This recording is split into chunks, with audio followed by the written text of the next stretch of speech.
Bienvenue dans cette nouvelle vidéo. Nous allons voir ensemble comment donner un look cinématique à votre vidéo après avoir filmé. Pour ce faire, nous allons utiliser un plugin appelé Dehancer et le logiciel Premiere Pro. Mais sachez que ce tutoriel il reste valable aussi pour DaVinci Resolve. Comme vous le savez, l'étalonnage est une partie très importante dans le processus d'élaboration d'une vidéo. Et donc, savoir étalonner facilement, rapidement et surtout pouvoir obtenir une qualité d'image qui nous plaît est très important. Dans ce tutoriel, donc, nous allons voir ensemble comment pouvoir faire cet étalonnage-là de façon facile, rapide. Donc, sans plus tarder, on passe sur l'ordinateur. Donc, ici, on est dans notre timeline. Comme vous l'avez vu, j'ai déjà ajouté un fichier que je vais étalonner. Voilà. Donc, comme vous pouvez le voir ici, le fichier, il est totalement flat. Ici, on a le format log. Donc, du coup, moi, j'ai filmé cette vidéo-là à l'aide de, comment on appelle ça, à l'aide d'une Blackmagic. Donc, vous aussi, vous devez savoir quelle est la caméra que vous utilisez pour pouvoir filmer votre image et quelles sont les caractéristiques et surtout, quels sont les réglages que vous avez utilisés pour pouvoir filmer vos images. C'est très important car c'est ce qui va vous permettre après de pouvoir convertir votre image en Rec 709. Et les Rec 709, maintenant, vous allez pouvoir appliquer vos différentes transformations. Donc, pour ce fait, on va faire simple. Donc, je vais me rendre dans les effets et je vais chercher le plugin Dehancer. Donc, le voilà qui est là, Dehancer Pro version 7 que je vais ajouter sur mon calque d'effets. Donc, Premiere Pro, contrairement à DaVinci Resolve, Premiere Pro, tu peux utiliser ce qu'on appelle des calques d'effets qui vont te permettre de pouvoir ajouter des effets de façon séparée. Alors que sur DaVinci, on a par exemple les nœuds qui sont interconnectés entre elles. Donc, pour pouvoir créer, comment on appelle ça, votre calque d'effet, c'est très simple. Vous allez venir dans vos fichiers, vous allez cliquer là, pur calque d'effet. Vous cliquez, ça va vous créer votre calque d'effet. Moi, j'en ai déjà créé. Donc, j'ai juste pris et glissé ça dans ma timeline au-dessus de la vidéo que je vais étalonner. Donc, j'ai mis mon plugin Dehancer sur mon deuxième calque et sur mon premier calque, je vais tout simplement aller faire mes réglages basiques, c'est-à-dire quoi, tout ce qui est balance des blancs, saturation, courbe, les petits trucs que je dois ajouter. Et c'est sur mon calque numéro 2 que je vais venir véritablement ajouter mon film look, c'est-à-dire le type d'étalonnage, que je veux ajouter à ma vidéo. Donc, on va cliquer sur le premier calque sélectionné bien, c'est très important. Et après, maintenant, on se rend dans couleur lumétrie. Si vous ne trouvez pas couleur lumétrie, vous venez vous cliquer là. Vous voyez qu'il y a différentes dispositions. Donc, vous venez vous cliquer sur le panel couleur. Et du coup, ça va s'afficher comme ça. Donc, dans couleur lumétrique, qu'est-ce que nous, on va faire? On va venir simplement jouer sur la balance des blancs. Par exemple, je sais que le drap qui a été utilisé, c'est un drap blanc. Donc, du coup, je viens cliquer dessus pour bien indiquer à mon logiciel que c'est blanc. Ok. Ici, c'est un drap blanc qui a été utilisé. Donc, je viens, je clique. Et après avoir fait cela, qu'est-ce que je peux faire? Je peux venir, par exemple, ajuster ma saturation. Mais la saturation elle-même, on peut aussi l'ajuster après. On n'est pas forcément obligé de l'ajuster maintenant. Et je viens maintenant sur la courbe. Je vais venir faire ma courbe S, c'est-à-dire je vais ajouter 3 points. OK. Et je vais essayer de dessiner un S, mais vraiment un S vraiment léger, pas prononcé. OK. Donc pour l'instant, ça me va comme ça. Donc on a ajouté des enhancers. Qu'est-ce qu'on va faire? Je vais élargir mon panel afin de pouvoir bien vous montrer. Donc, comme on peut le voir ici, DNC Pro, voilà, on a différents onglets sur lesquels vous pouvez aller cliquer pour voir les effets que vous pouvez ajouter. Donc, quand on ajoute DNC sur notre timeline de façon automatique, ça va ajouter, comment on appelle ça, un LUT, c'est-à-dire un effet prédéfini. Mais nous, on peut aller maintenant aller changer cet effet-là, ajouter ce qu'on veut et faire des changements pour que l'image puisse devenir ce qui nous plaît. Donc, on va rentrer dans un premier temps dans Input. Input, c'est très important. Par exemple, moi, mon image, comme je l'ai dit, je l'ai filmé avec un Blackmagic. Donc, je vais aller sélectionner Blackmagic comme le type de caméra que j'ai utilisé pour que DNC puisse te convertir directement en Rec 709. Mais si par contre, mon image était déjà en Rec 709, c'est-à-dire que je n'avais pas filmé en log, alors j'allais laisser sur Rec 709 et continuer des autres réglages. Mais pour ma part, vu que j'ai filmé avec un profil log, donc je dois convertir forcément en Rec 709. Donc je viens, je clique sur Rec 709, choisis caméra, ok, Je clique là et là, il y a une liste qui s'offre à moi. C'est là que c'est important de connaître la caractéristique de la caméra que vous avez utilisée pour pouvoir filmer. Moi, dans mon cas, c'est une Blackmagic Pocket 6K Pro Film Génération 5. Donc, je viens, je clique. Donc, vous voyez automatiquement, ça convertit mon image en Rec 709. Si vous voyez bien, vous avez qu'il y a eu un changement. Mon image a noirci tout d'un coup.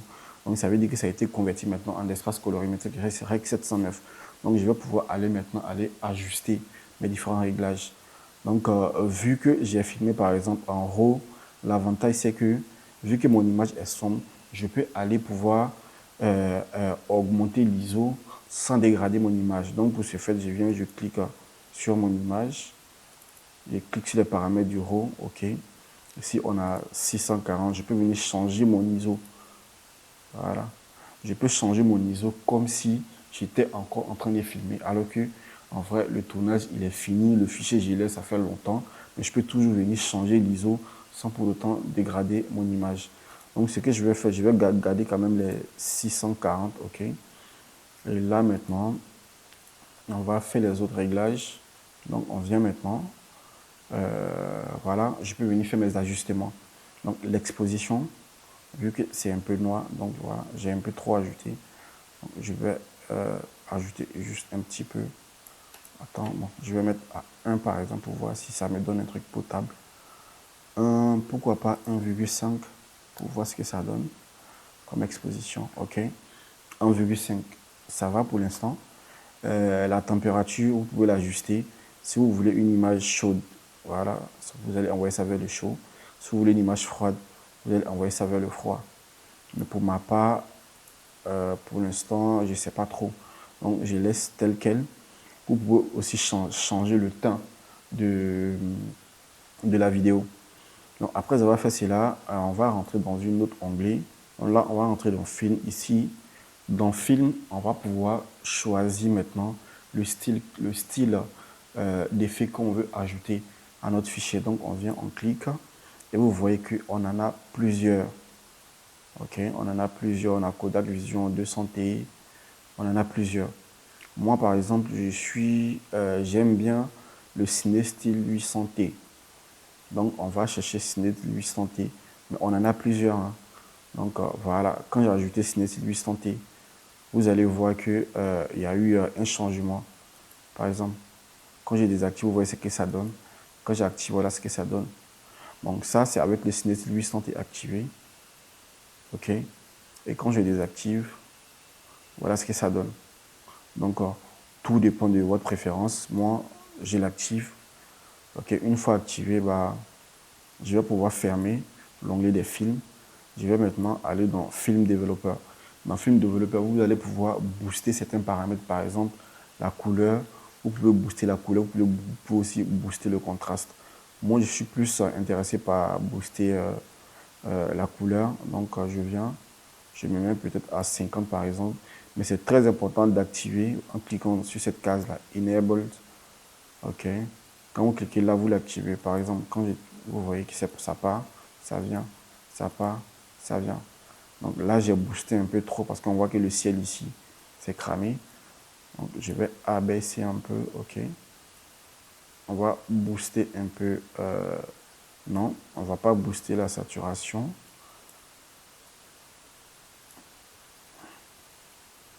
Au contraire, la saturation, on va enlever un peu. OK. Parce que c'est trop saturé. Et ouais. On va booster nos couleurs à 50%. OK. Donc, après avoir fait cela, on va filmer. Film développeur, film compassion. Ici, on ne touche pas. Film expand. On ne va pas toucher non plus. OK. Film print. Là, par contre, c'est important. Donc, dans film print, vous allez choisir le type de print que vous voulez. Donc, là, par exemple, par défaut, c'est un linéaire. Mais moi, j'aime utiliser le Kodak 2383 ou le Kodak Endurance Glossy Paper. J'aime bien les deux. On va faire des tests. Voilà, c'est le Glossy Paper. Ou là, par exemple, c'est le Kodak 2383. Donc, je vais garder le 2383. OK. Par contre, je peux venir faire quelques ajustements. OK.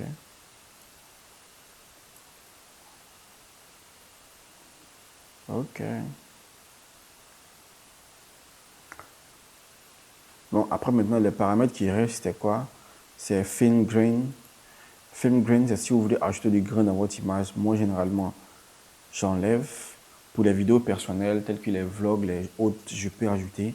Mais là, par exemple, je ne le trouve pas nécessaire vu que c'est un mariage, donc je vais enlever. Color ahead.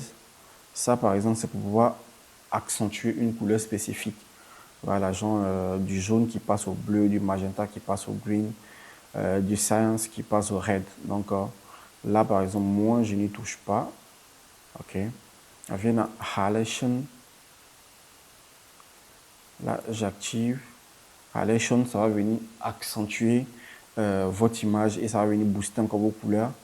Et il y a le bloom, par exemple, que j'aime bien activer aussi, qui va venir créer une sorte d'halo rouge autour de vos personnages. OK. Non, on va rester sur le 35. OK. Voilà. Donc, maintenant qu'on a notre effet, je vais vous montrer avant et après d'enhancer. Donc, ça c'est sans d'enhancer, le format flat de notre image. Et là, c'est avec d'enhancer. Donc, vous voyez que ça fait plus ciné. Color boost, je vais diminuer, je vais mettre à 40 par exemple. OK. À 40, c'est parfait. OK. Donc, qu'est-ce qu'on va faire? Maintenant qu'on a fini d'ajouter notre effet maintenant, on va aller maintenant dans les réglages préliminaires, c'est-à-dire sur notre calque d'effet numéro 1 qu'on a mis en bas, on va maintenant aller faire nos ajustements primaires là-bas, c'est-à-dire la balance des blancs, la saturation, tout ça. Donc la balance des blancs par exemple, attends, je vais réinitialiser. Donc à l'aide de ma pipette, je vais aller sélectionner quelque chose de blanc dans l'image. OK. Là c'est bon. Si je veux, je peux venir ajuster légèrement l'exposition. Là, c'est un peu trop. 0,3, c'est pas bon. C'est trop. Non. Je pense que l'exposition, on va laisser tomber. Donc, qu'est-ce qu'on va faire? Le contraste. Si on veut, on peut ajouter du contraste, mais si on veut, on peut l'enlever. Mais pour moi, il y a suffisamment de contraste déjà. Donc, on va aller sur le ton foncé. Par exemple, quand on regarde dans l'image, on voit que les personnes blanches, bah, on les voit bien correctement, ce qui est normal. Mais par contre, les personnes noires, on voit que leurs visages ont tendance à être beaucoup plus assombrés. Donc, qu'est-ce qu'on va faire? On va toucher maintenant les tons noirs pour pouvoir faire ressortir ces derniers-là. Voilà, tout est une question de valeur. À vous de choisir la valeur qui vous convient.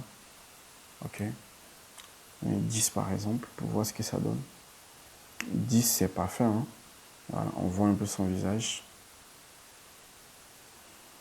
OK. Noir. OK. Maintenant, la saturation. On peut venir jouer avec pour saturer un peu notre image.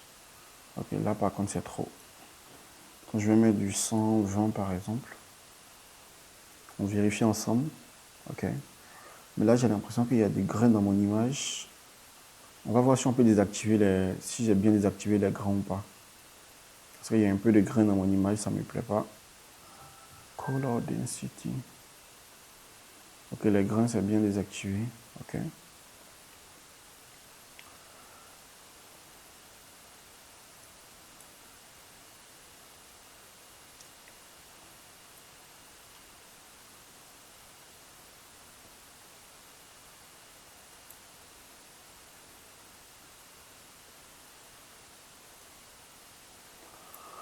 On va agrandir tout ça et voir ce que ça donne.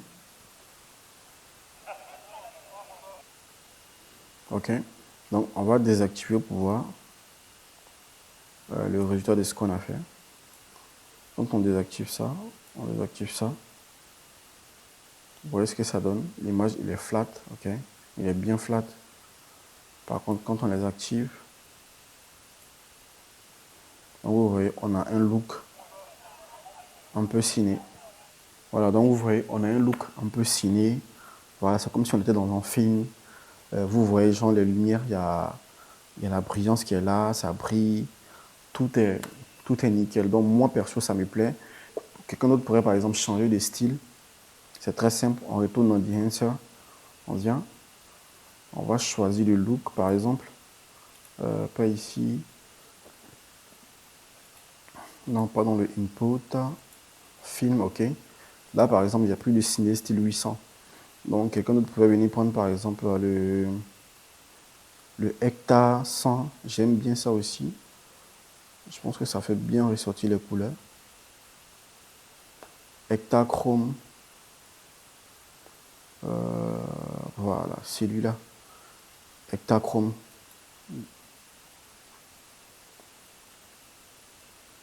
Voilà. Quelqu'un d'autre pouvait choisir ça. Ou bien même pourquoi pas le Gold, le Kodak Gold. Voilà. On a vraiment plusieurs. Voilà. Je vais rester sur le Cinétil 800 et je vais exporter puis je vais vous montrer ce que ça donne avant et après.